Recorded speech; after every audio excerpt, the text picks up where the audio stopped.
guys, it's Tamara Michelle. Welcome back to my channel, y'all. I haven't put up a cleaning video, I feel, in so long. I've been cleaning, of course, just didn't have a video put up, so I thought that I would give you guys some motivation.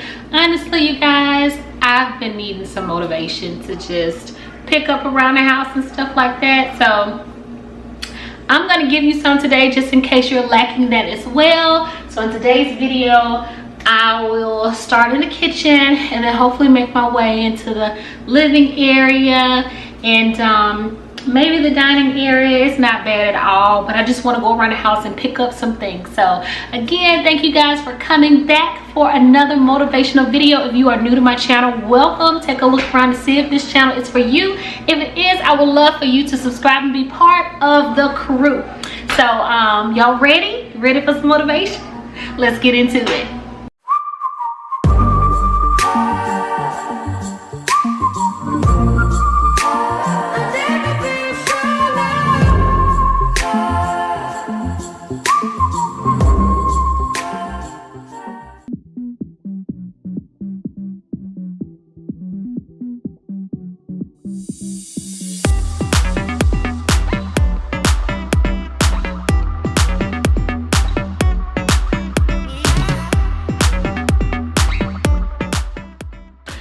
You guys, I wanted to mention that if you use this to clean up at all, they had these 3 for $5 at my local Family Dollar. They also had these 2 for $5, as well as the big dish detergents, the big bathroom cleaners. They had a lot of their stuff 3 for $5 or 2 for $5, so just check it out. Just let you know, just in case you're interested.